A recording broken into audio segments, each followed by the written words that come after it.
Hey, this is how I make enclosures. Right now I'm preparing for the expo in Oregon, or in Albany. So yeah, this is how I make them. Right now I'm just putting in dirt. It is an arboreal container, so I don't need a whole lot of dirt. I just need something to bury the decor in. But yeah, I just need a little bit above the label and that should work fine. And then I usually use like my finger or something to kind of just like flatten the dirt so it's a bit more firm, but obviously I have nails, so that it's not really happening. So right now I'm just using tongs. I've also used like the bottoms like vials to pat it down. It all works the same, whatever works for you.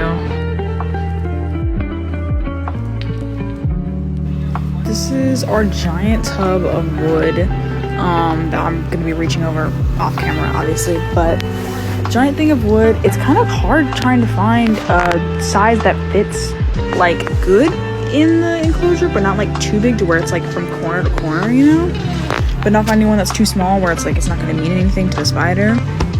It was so difficult, and trying to break that wood, oh my god, dude, my hands, I thought they were gonna, or my fingers, I thought they were gonna like fall off or something. It was so difficult to break off.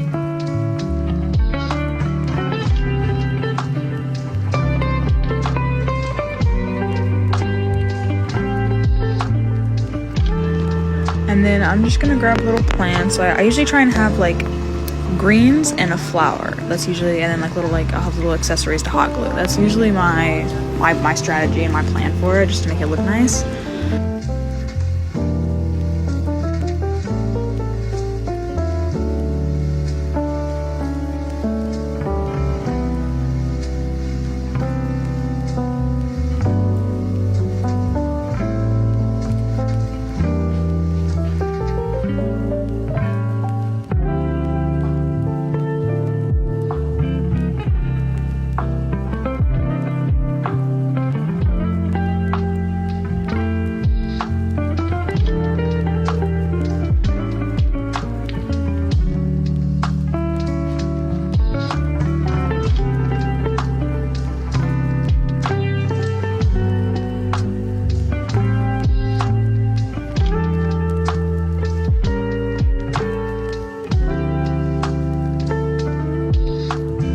Okay, so the hot glue gun was not ready like I thought it was, so here's me having a little water break and hydrating.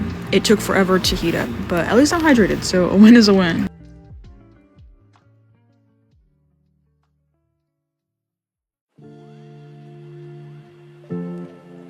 Here's a closer look at the little butterflies that I have. I like to make all the enclosures. It doesn't always happen, but I like to have them set as like a color. So like I think like monochromatic, like monochrome is the word, where it's like if I have a blue spider, I want it to all be a blue container. If I have a pink spider, I want it to all be pink. Like I like that flow of things. This one's obviously green. It doesn't really match the spider that's going in it, but it's still all one color. I think it's really pretty.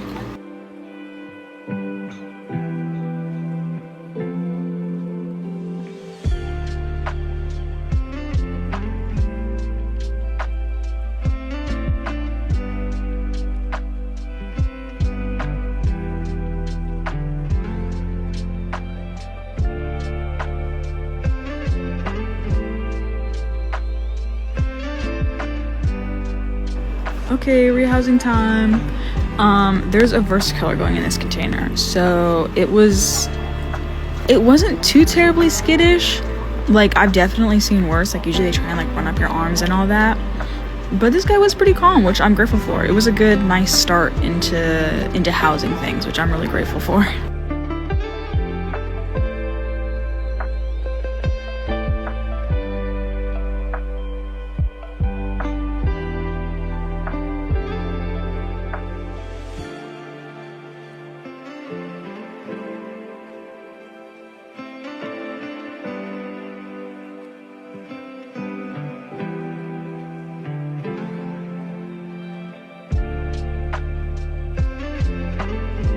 Okay, this part I'll probably do you guys a favor and speed up for you guys because it's kind of slow, but that's just making enclosures. Sometimes it's slow, sometimes it's fast. That's just what it is. I start with putting wood in there, and then I'll find what decor I want and just set it in front of it and set it aside, so I can just hot glue or stick anything in there that I want.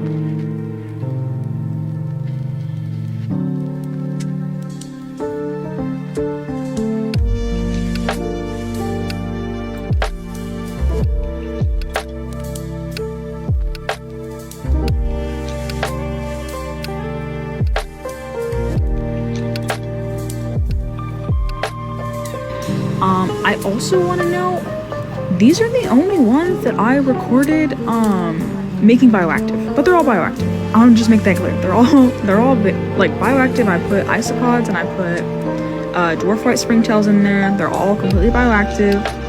Just forgot to hit record, I guess.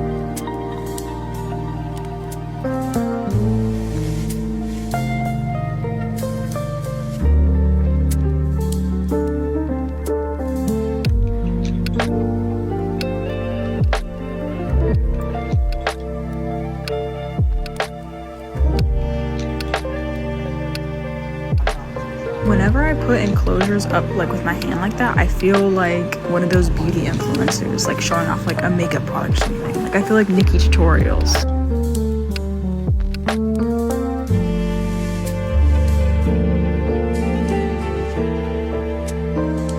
Okay, now it's time to make everything bioactive.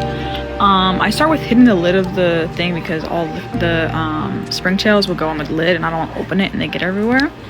So I just dump a little bit in there. You don't want to put too much because then they can like overrun your enclosure and that's not really good. So I'll just put a little bit in there and try not to dump it on the table, even though I did. But then I go in and spray water. I try and wet one corner like behind like the wood where I know they're going to be at. So, you know, if they're pre-molt or something like that, they have a wet spot to go and hide and do their thing. Yeah, that's my technique.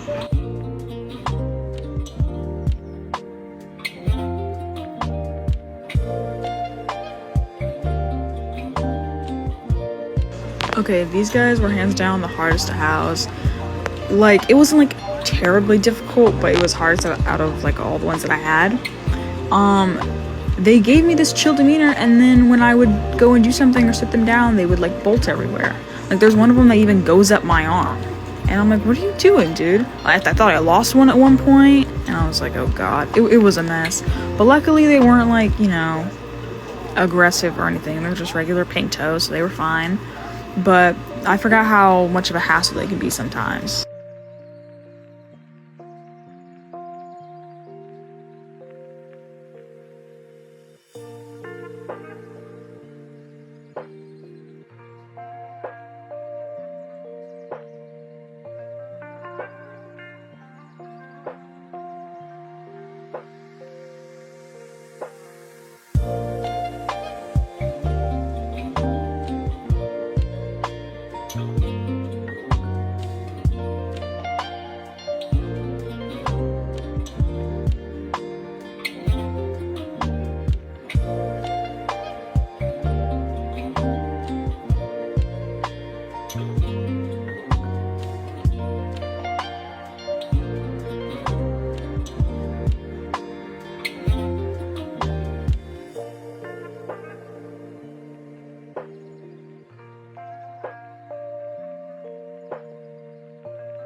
These are just some extra housing videos I got. This one's of the Asian forest, and there's gonna be a couple like goody sapphires and like OBT.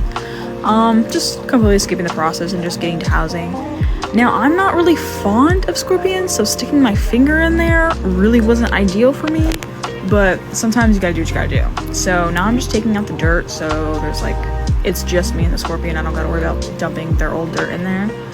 And I tried nudging him, but he didn't scurry off like a tarantula would. It was like, I don't know. It was different. It's not really my thing, but I did it nonetheless, so everybody clap.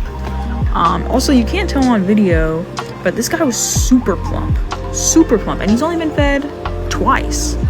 So good for him. Yeah, let's get a close-up on that. Good for him.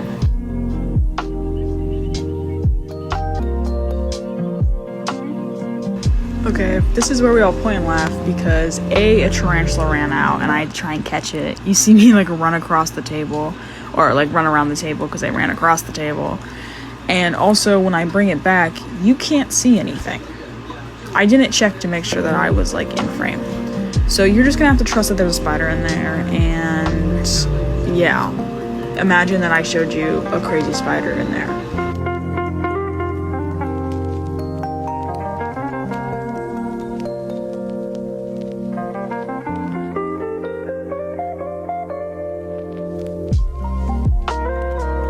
I'm not gonna lie, the Goody Sapphires weren't that bad. I thought they would be more skittish. I thought I'd have to get like a bin to try and catch them in or something, but they were actually fine. I think they were just maybe like really ready to get into a home, so they were just doing whatever I was nudging them to do. But they were really nice about it, and they didn't run off or threat posture or anything, which is super nice. So super thankful for that.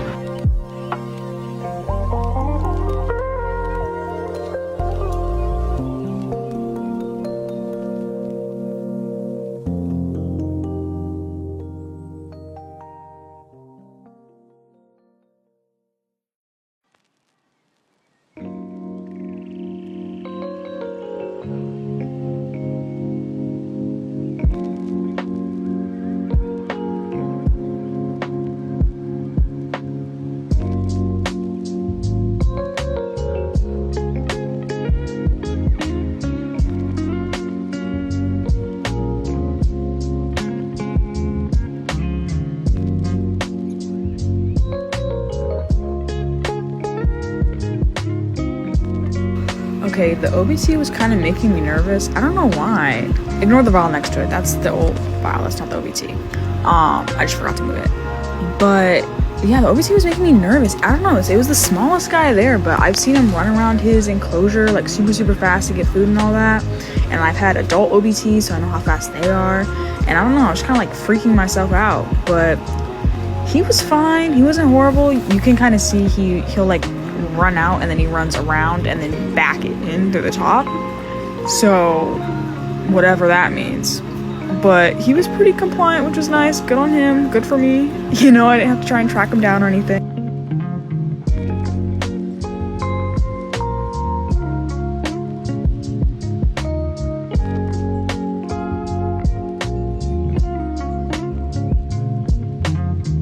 Thank you so much for watching. I hope you enjoyed. See you guys at the Albany show. Bye.